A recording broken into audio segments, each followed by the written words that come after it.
This is the Real Estate Power Play Podcast, getting you the information that you need to be a successful real estate investor.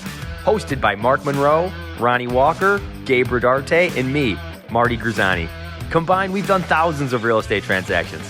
So get ready for real stories and true case studies on finding deals, growing portfolios, and making money. Welcome to the show.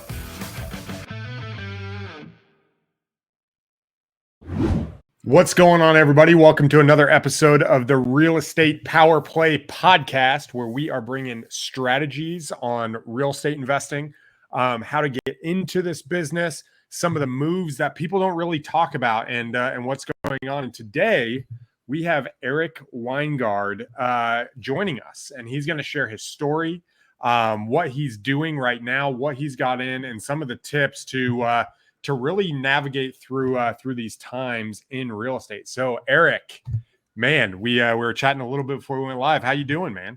Doing pretty good. Nice to meet you guys. Excited to chat and kind of tell my strategy for success, which is probably a little bit different than others. So I'm excited to share it with you. Absolutely. Hey, dude, different's amazing because it allows us to pull nuggets, just like Sam Walton did with Walmart, grabbing nuggets from different places and building our empire. So, Mark, how you doing there in Florida, man? Hey, man, I'm doing well. Just found out Eric is neighbors. He's the next town over from me. So, he used to be from the cold state up in Rochester, and he's down the road. Didn't even realize it. We'll have to get together and have some coffee or a drink after sometime. So, welcome to Florida, Eric. Yeah, thank you, brother. Thank you. That's awesome. Well, to jump in and get started, Eric, why don't you just kind of kick us off with your origin story, man? Let us get to know you a little bit. What are you doing right now? And then what's kind of the story that led you here? Yeah, so good question. So I'm originally born and raised in Rochester, New York. Close friend of Marty Grizzanti. We actually met each other. I worked for a company, I still do, a company called CGI Communications. And I worked my way up there from kind of an entry-level position to a vice president position. So I was never, I hate to say this, it's not like I wasn't succeeding at work. So I wasn't in this frustrated position where I had to find an alternative for, other revenue streams, right? I was doing very good at work. But obviously, like any successful person, I wanted to kind of diversify, right? But once COVID hit, what hit the fan, and it really kind of shifted my mentality because, I went through a divorce, right? You know how that happens financially, right? I made too much money for the government to give me any assistance, and the successful position I'd filled at this company, I was furloughed for a few months, and, so I was just sitting there scared and nervous about what I should do financially. And I really just thought very critically over the next, couple of months. And what I realized is, and this is not a political statement, what I realized is that the state of Florida in a time of crisis was going to remain open for business. So I said, if I'm going to do my real estate stuff, especially with the Airbnb model, I have to do it in an area that I'm confident will continue to allow business to go on regardless of, whatever happens. So I took my life savings, bought a handful of properties, did really well. I mean, I was buying properties at 400, selling them at 900. I mean, I really hit it at a really nice time. And once I converted them all to Airbnbs, I started getting requests from, other people that own properties in the area to manage their properties. So I basically charge about a dozen other people, about 20% on managing their properties. So it's turned into, in 2.5 short years, just a very lucrative business model. So, dude, that is awesome. I'm up in Michigan, right? And there's a county in Michigan that is the exact opposite of what you say Florida staying open for business. They are like anti-investor. It is so crazy. So I have a property there right now and I'm trying to sell it, and they require like all these different inspections and certifications, and it's a nightmare, bro. Yeah. And I was like, dude, no wonder investing in Texas was so much easier than investing in freaking Michigan. You know what I'm saying? And so I totally understand that, being open for business and going somewhere where they like us rather than being somewhere they don't. So, Mark, you have anything to add on to that? So, Eric, are you strictly in Florida, or are you in any other states? No, it's interesting you say that. So obviously I had a couple of properties remaining in New York State, but here's the real reason I went into the Airbnb space, right? So there's four main revenue generating pieces of real estate. We all know what they are, right? Your appreciation, right? Your equity build, your cash flow, and your tax write-offs, right? Well, if you do an Airbnb in the right area, right? It's not every area in the country. You can't just pick, some tiny little suburb of Des Moines, Iowa, and expect it to do incredibly well. It's even gotten a lot more competitive. But if you go to an area like South Florida, where people are always vacationing, if you go to a military town, a large college town, those types of areas, the cash flow is just, it trumps, once again, not to be political, it just trumps every single other revenue generating model of any other form of real estate. So to answer your question, when I saw what my properties were doing in South Florida in terms of income, I just exchanged the properties up there for more down here. And so no, I don't have any properties anywhere else other than South Florida. I'm open to it. No, so, I totally get it. So when you bought those and you're like, man, let me do the Airbnb model, you moved here. Was that the goal going in, or did you kind of fall upon it? What made you think I need to start doing Airbnbs in South Florida? Was just what was the road leading to that? Well, like any business-minded person, I was obsessing on YouTube. Listen, I'm not an expert in many things, right? I know sales well. That's really all I know, right? I grew up, very low socioeconomic. I grew up without a father, so I never really had like a mentor to kind of show me business or anything, So my mentor was basically YouTube, and I just was obsessing about trying to really find out where I can really hit a home run financially. And all signs, the cool thing about Airbnb is you can basically buy the data, so you can see how much a 4-bedroom, 3-bath does in Fort Lauderdale versus, a 3-bedroom, 2-bath in Flint, Michigan. You could just project the income, and some of the income down here, I kid you not. I'll give you an example. I have one property that costs me, the mortgage is $4,800 a month, but it generates consistently about $20,000 a month. You're just not going to get that in the long-term rental space. So what motivated me was to just really blow it out of the water with the little bit of resources I had. Dude, that's awesome. And then how are you finding the properties? Good question. I know a lot of you guys, you probably have these really smart real estate people on here, and I know that they're looking for a deal. I know they're looking for, they work through wholesalers sometimes. I know that they do, the flips and those types of things.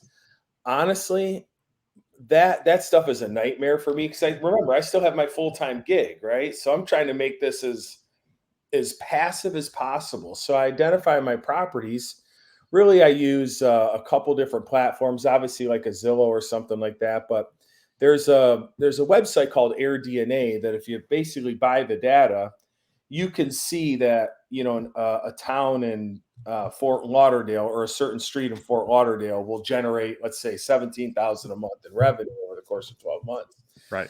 But I still look for deals. So here I don't jump on it unless I still kind of get a deal. So I'll give you an example. The last house I bought, it was still during the frenzy, right? Everybody's overbuying, overpaying, overbidding, so this house was listed at I think at $910,000, and it was getting bids at 1.2, 1.3, right? People putting in those offers, right? So it was a crazy time. So what ended up happening with this particular property is one of the deals fell through. You know how this works, right? The deal fell through, but the woman really needed the cash for her next home purchase. So I ended up getting the property at $800,000 flat. And the thing is I feel like if you're just patient and you just, just kind of don't necessarily jump on something. I mean, wait till you do get the deal. That's kind of been my strategy, and it's worked out really well. It's not too scientific. It's just I've been patient and calculated. Nice. So I have a question. The one that you're generating, like the $20,000 a month, is that a bigger size property? Is that like that can house a lot of people? Yeah, and this is how I've changed my model now over the past 2.5 years, right?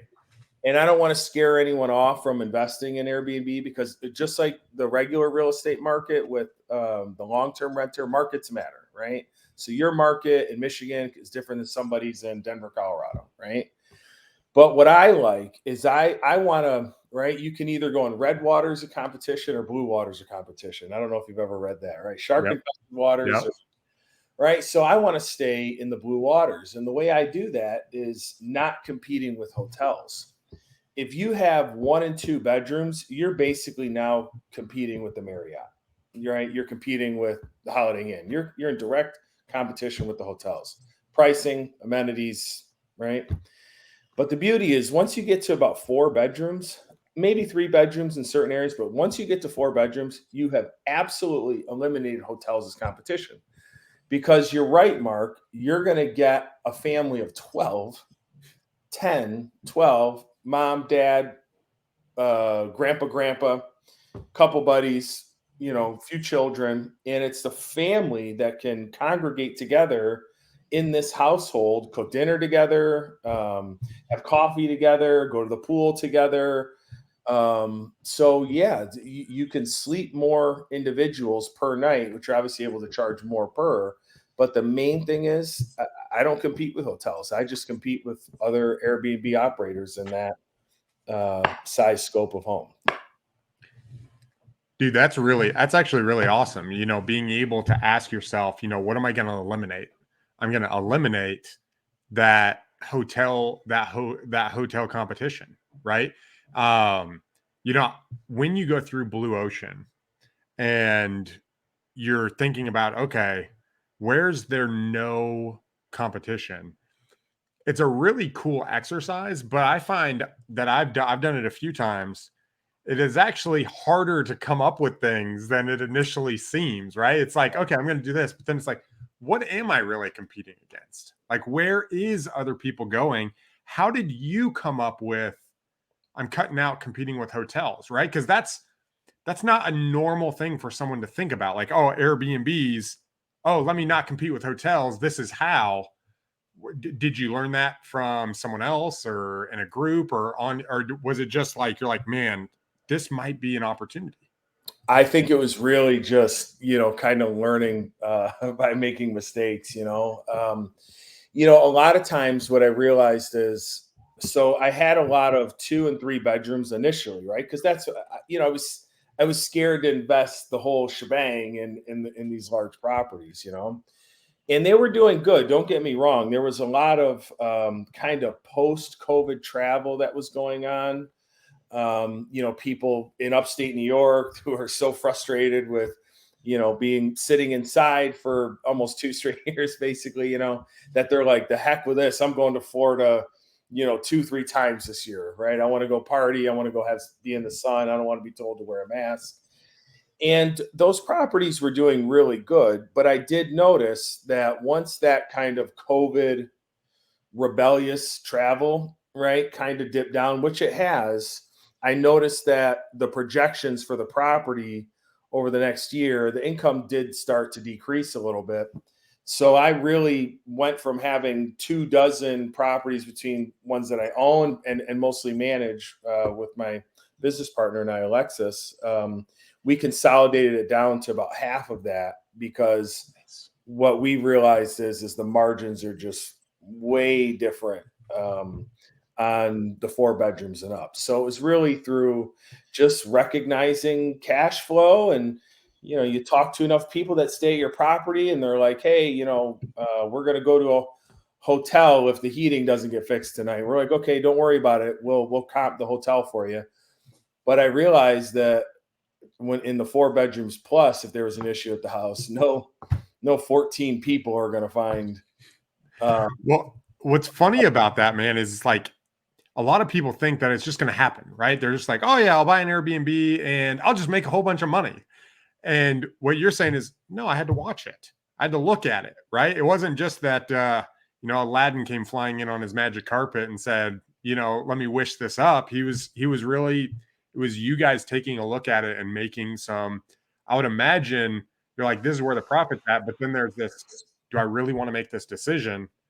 And that adjustment, and that's what allowed you guys to become more profitable, is not just wishful thinking, but really some hard look at data and changing. So you guys who are out there, as you're running your business, I think this is just such a good lesson where it's not just going to always be okay because we hope it is, right? Look at the data and make some adjustments. And those adjustments can really make or break if it's a good model or not. I love that you kind of walked us through that and explained that, because I think that's undervalued, right? Is just those simple little things of, you know what, let me cut that off. Let me adjust here. Just those little tweaks sometimes paralyze people, right? Where it's like, should I get rid of that? It's like, you know what? That's stressful. Get rid of the stress, focus on this, and your business will increase. Mark, I know you've got some stuff to add to that. No, I think it's great. I purchased quite a few properties through lease options, and then I turn around and sublet them out. And I thought about doing the Airbnb model, but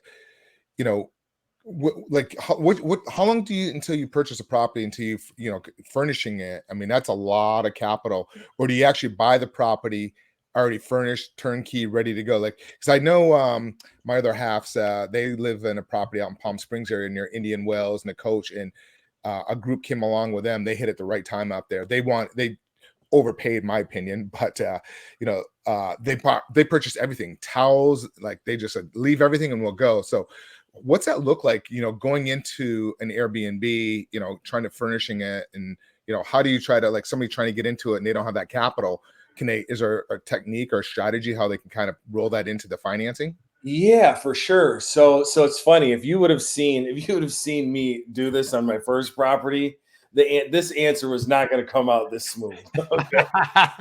Because it was literally like the first property I got was in, where Lake Worth is, east of Federal, Lake Worth Beach. It's kind Absolutely. of a nicer little area, pocket of area, right?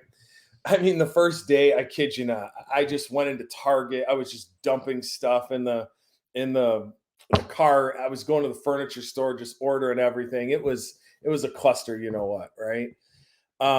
After that first property, and I lived in it for about 60 days. That was the goal, right? Live in it for 60 days, make sure it's set up right. This is my first one, and then find the other one to buy in the meantime, and then go move into that, and then have that one ready to go. Well, once I goofed up on that first one, ordered more stuff than I needed, spent more money than what I needed, I really came down with an itemized list of absolute essentials for the property, right? You need a coffee maker. You don't need an espresso machine. Okay. And with furniture, the nice part about furniture is these companies are so desperate to sell you the furniture, right? A lot of them have, 0% financing for, let's say, 5 years. So you can get $6,000-$7,000 of furniture, let's say, for, $299 a month. So as long as you have decent credit, you can just finance the furniture and just kind of put it into your monthly obligations. But if you buy the right property, that $300 a month isn't going to sting you at all.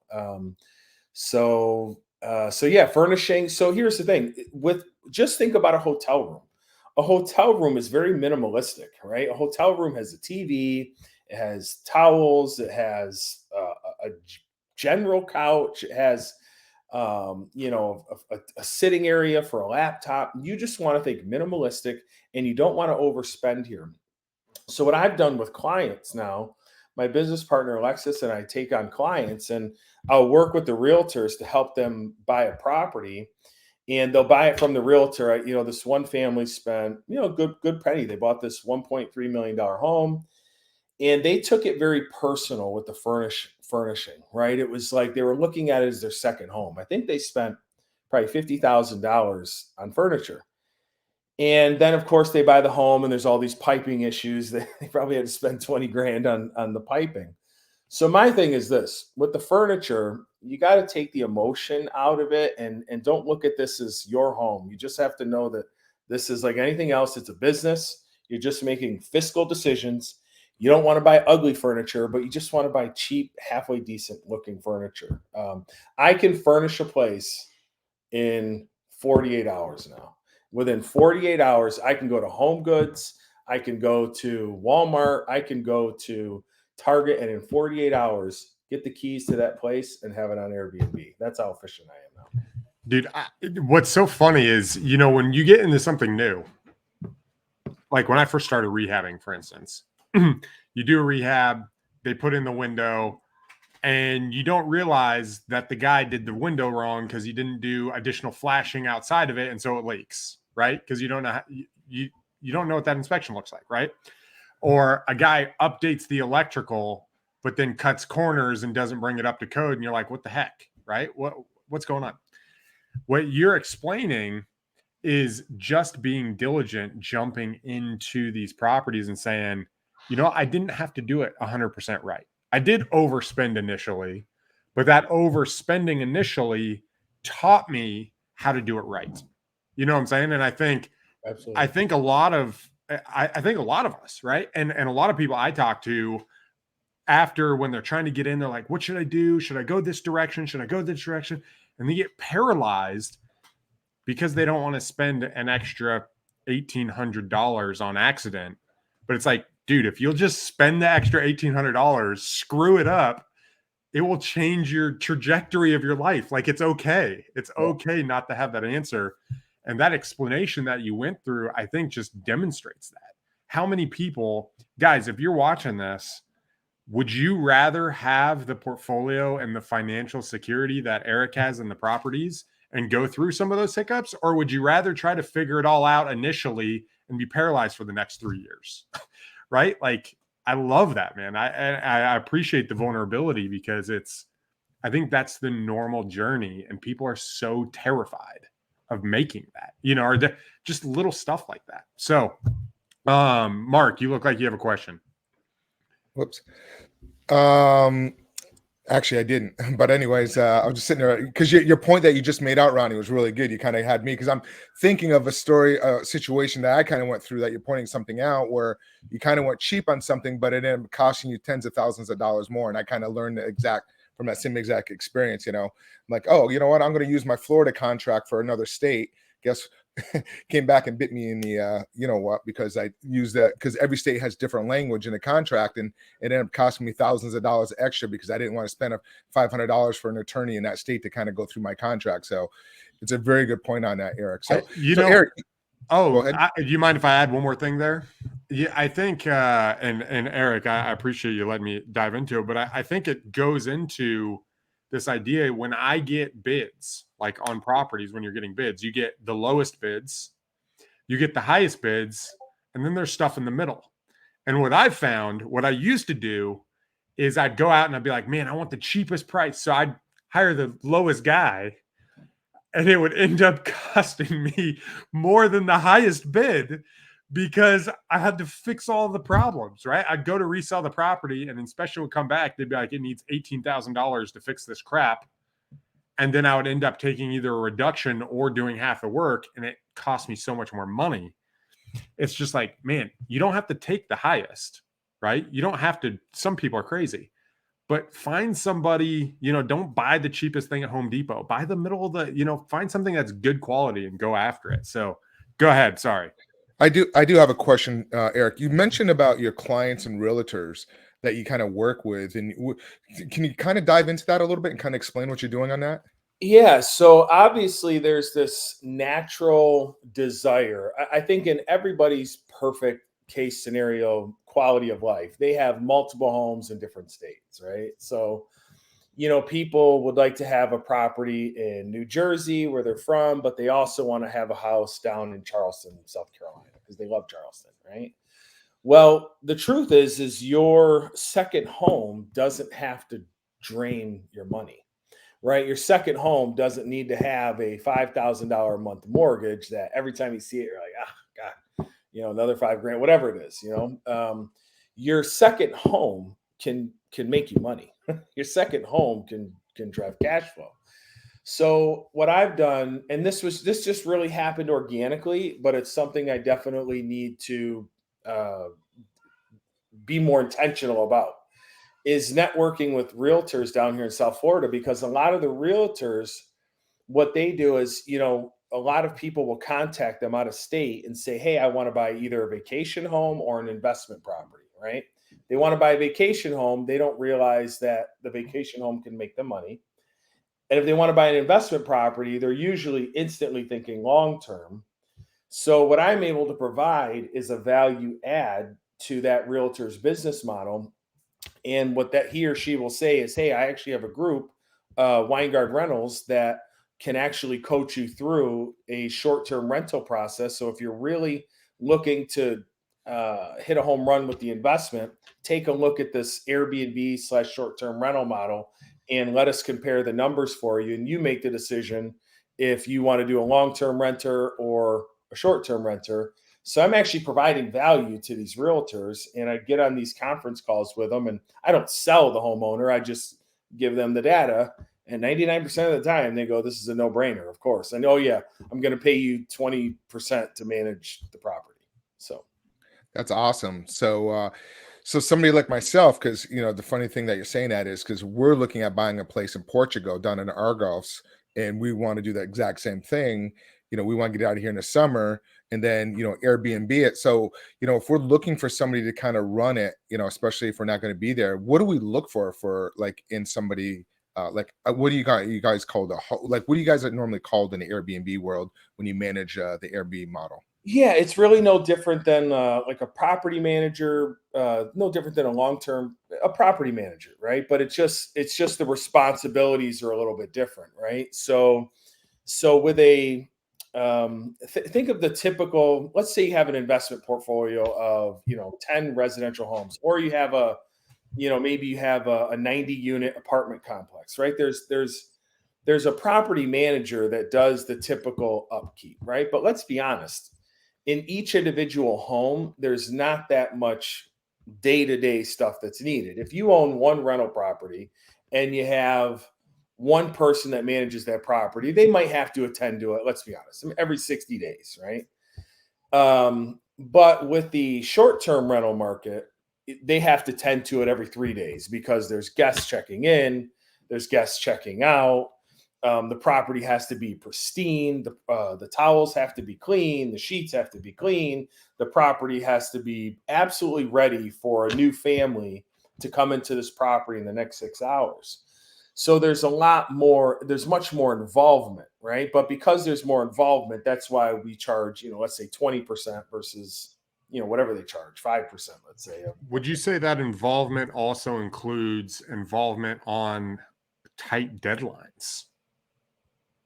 Well, in terms of what do you tight that? Oh, absolutely. Like sure. Someone checking in, right? Like it's not just, hey, get to this when you have a minute. It's like, no, I got 2 more guests showing. Yeah, and stuff can hit the fan because listen, I'll give you couple scenarios, right? Number one, now we have a great cleaning staff, right? I think we have a total of 7 cleaning staff. They're always at different properties, right? And sometimes even more.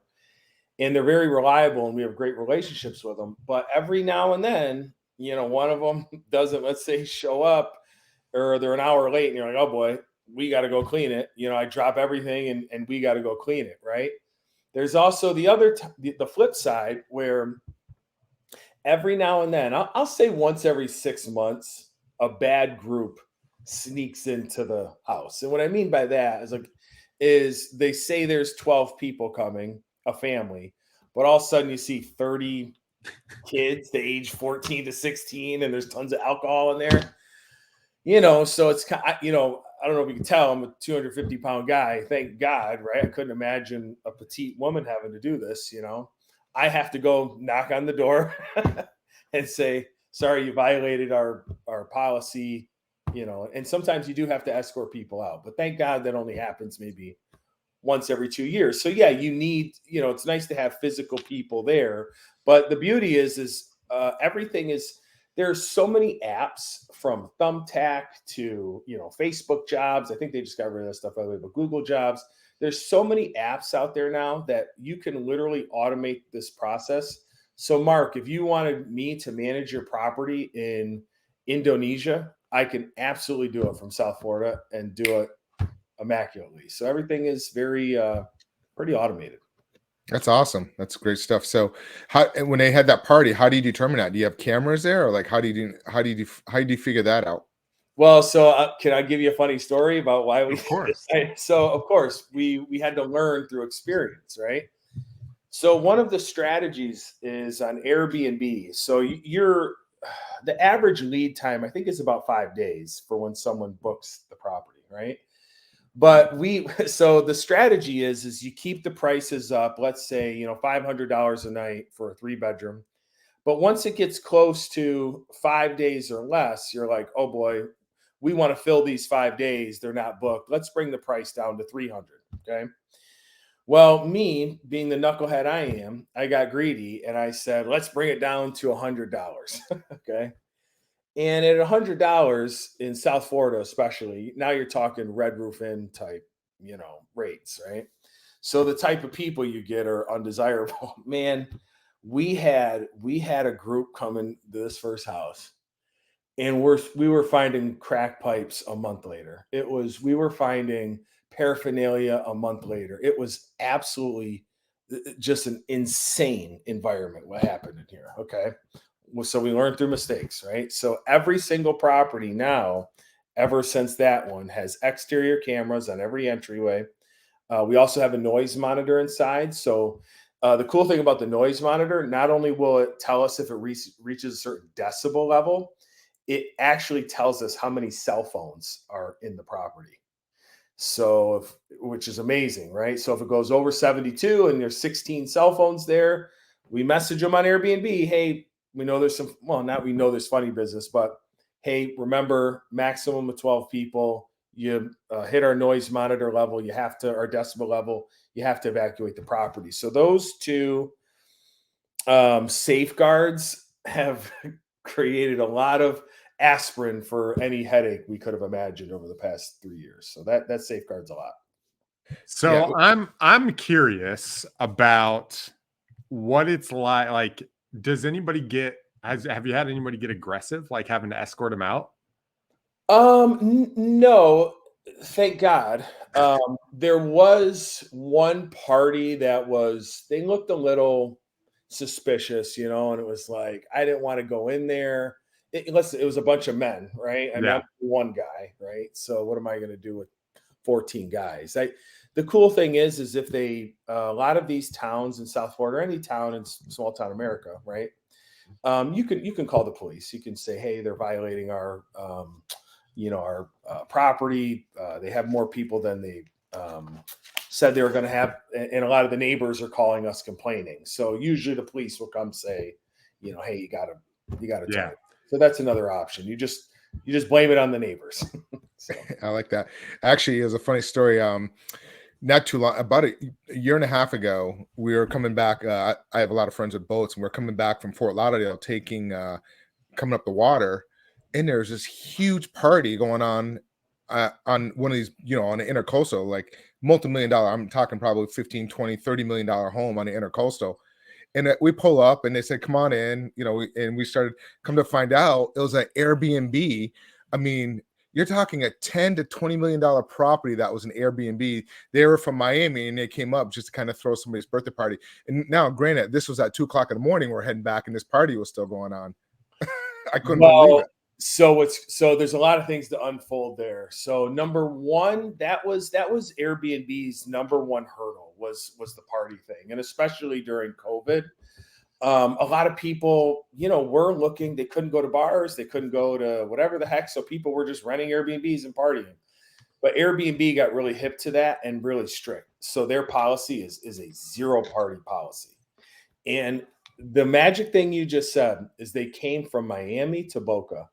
When we see someone requesting to book from Fort Lauderdale to Deerfield Beach, right? Property there. I have another one at Lighthouse Point. Anytime it's within, I'll say a 30 to 50 mile proximity, we know they're usually just coming to throw a party. So we reiterate, hey, this is a lodging premise only.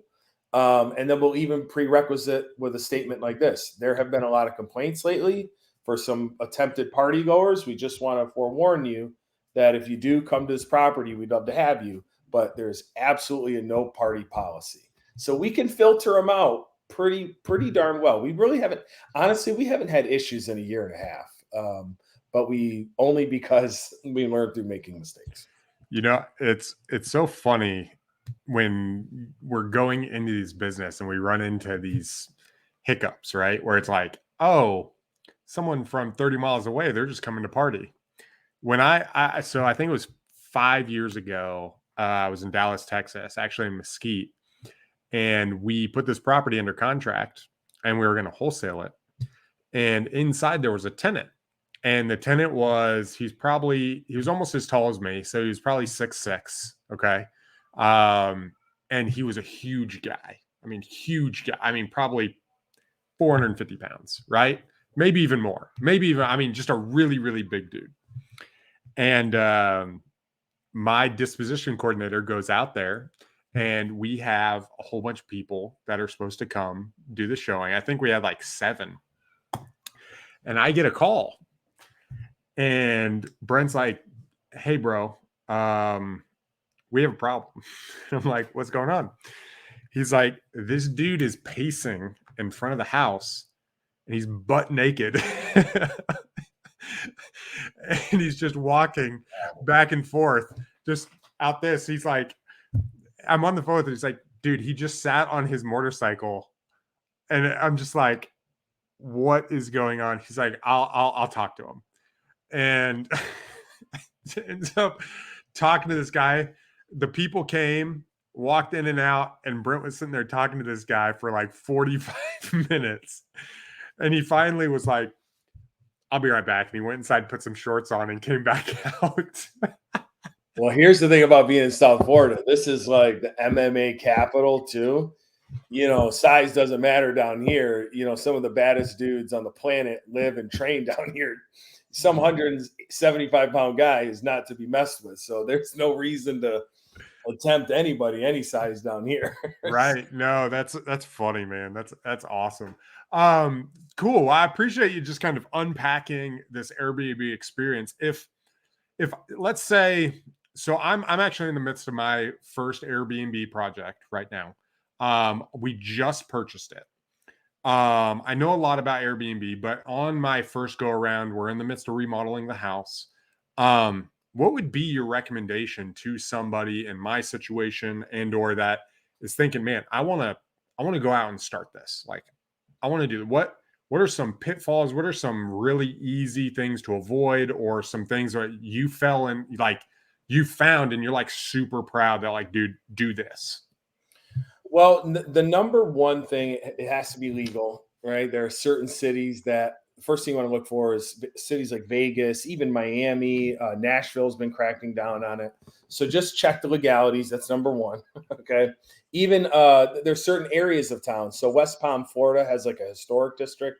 So Airbnbs aren't allowed there. So typically you can go to the city's website and see like the zoning for short-term rentals. Is it legal? Number two, is it going to be profitable? Obviously, you can run the numbers on a mortgage. You know, if your mortgage is $3,000 a month and your total costs are $3,500 a month, my number that I think you should absolutely abide by is you want to make a minimum of $800 a month per bedroom. Okay. That at the end of the year, profit. Yep. You got a 3-bedroom. You want to bring home roughly $2,400 a month. That's what I'm looking for. I don't want. You shouldn't. There's no need to take any less. If you're going to take any less, I'd almost, because you never know what could happen in the tourism industry, right? Because obviously the economy's tightening up. We don't know how next year is going to be. You could be in a position where tourism, really declines, right? So, yeah. and that's something we're seeing right now too. We could talk about that later too.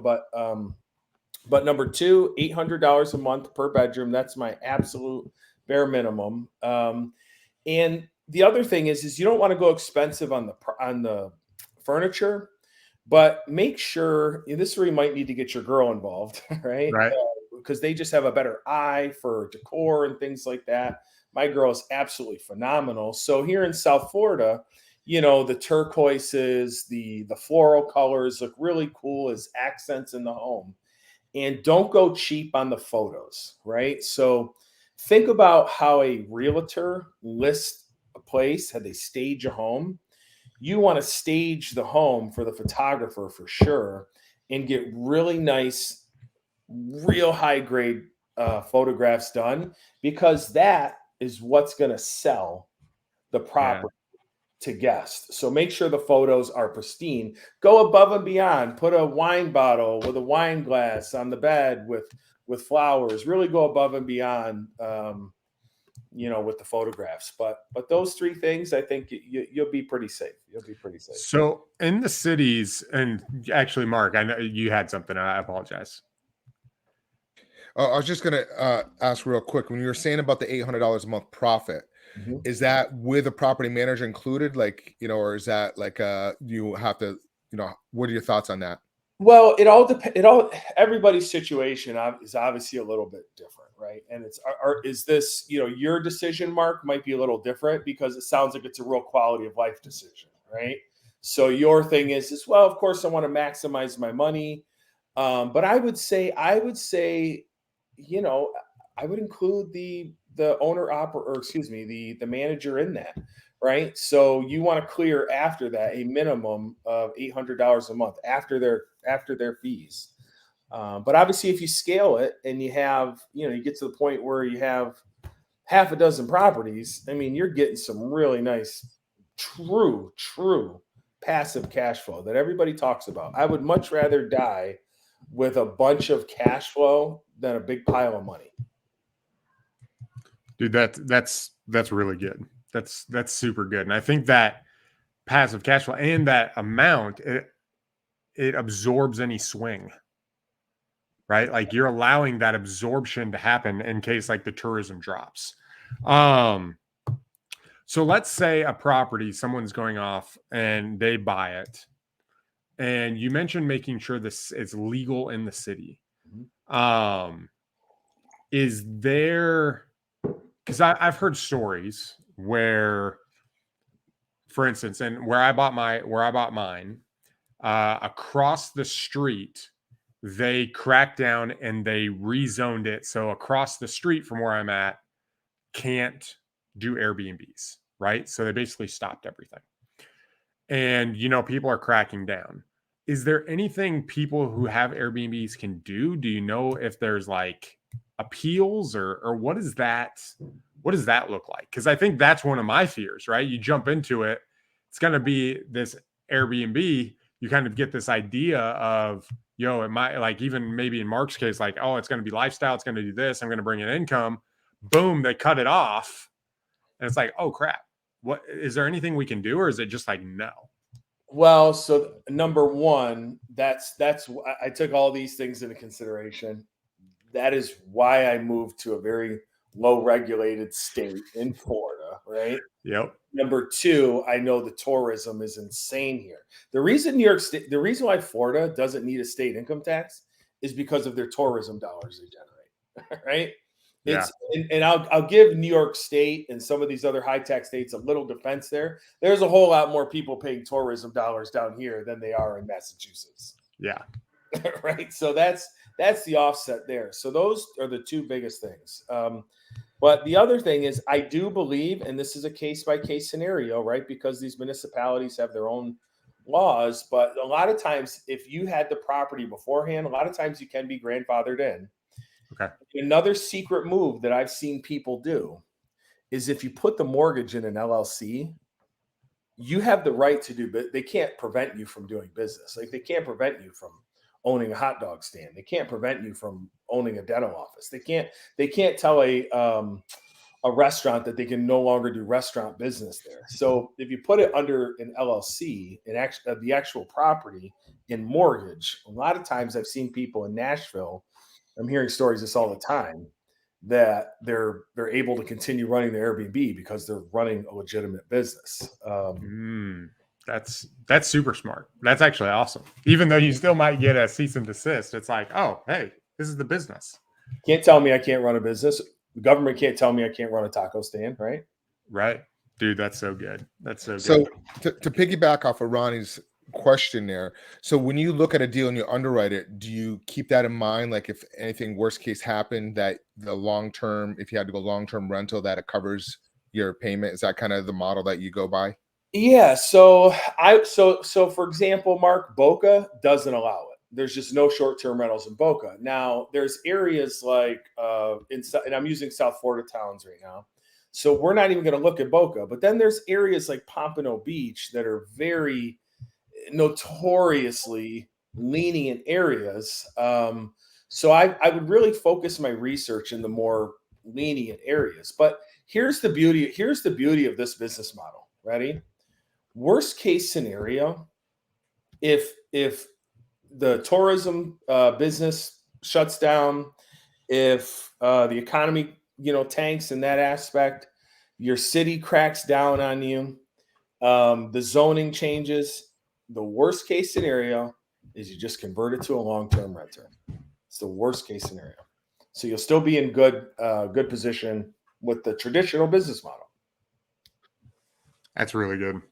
Guys, as you guys are listening to this, go back and listen to some of the tips, specifically with the profit, with what it's looking at. You guys can find us. If you're looking for some of our other stuff, you can go to the Apple podcast. We're on YouTube. Check it out. If you found this valuable, hit the like button for us and subscribe. Eric, final thing. Someone's thinking about getting into Airbnb. Top 3 tips you would say: do this, do this, do this. Well, like any investment, don't invest more than you can afford. Okay. My rule of thumb is 6 months. Some people say 3 months.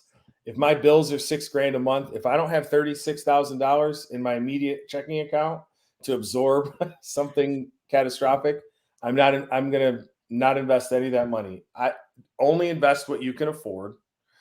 Number 2, do your research and obsess about the right area. Now, I moved to Florida to do this, but you might live in an area somewhere in Idaho that doesn't do as well.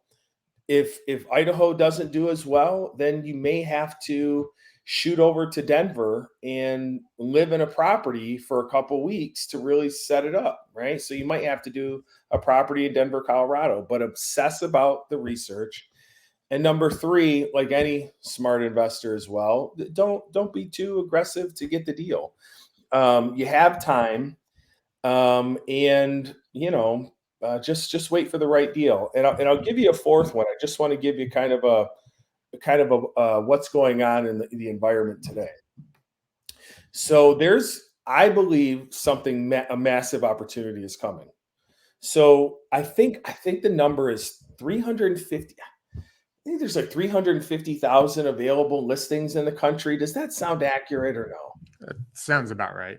Does that sound right, or am I way off? I could be wrong on my numbers.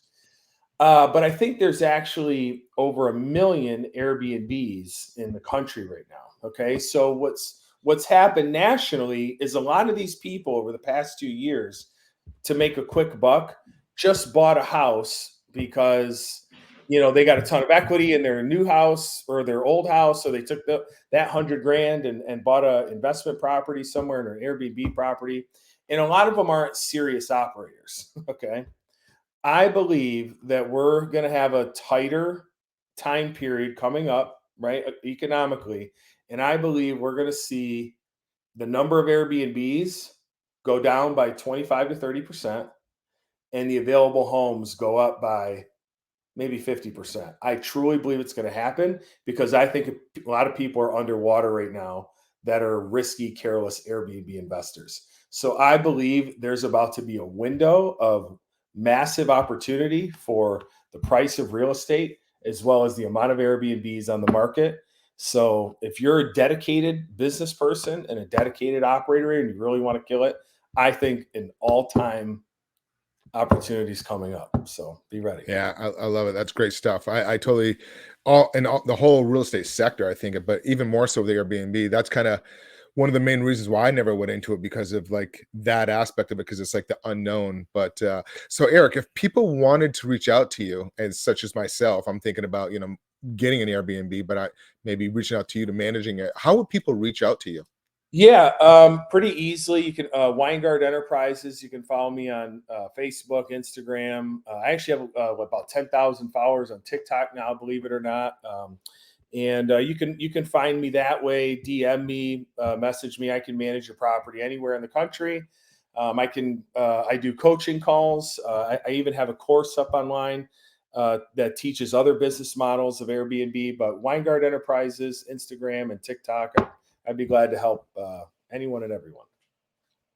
That's awesome, man. Thank you so much for coming on and just sharing the knowledge and the stories. I think that's why we do this, right? We want people to see some of the tips and the strategies that people just aren't sharing. And the fact that you're so open and doing that, especially in the Airbnb model where it's very lucrative, I think there's a lot of strong nuggets here. So Eric, thank you. Guys who are watching this, go to our YouTube channel at Real Estate Power Play and hit the subscribe button there. Follow more of these operators, like true operators, like Eric said, and learn some of these tips. We started this podcast and we've been going for a long time because we want to take what some of the most successful people are doing in this industry, real operators, and bring those tips to you guys so you guys can add them to your business and grow your businesses through these times and into the future. So go check it out, subscribe to our YouTube channel, and follow us next time on Real Estate Power Play. Thank you, guys.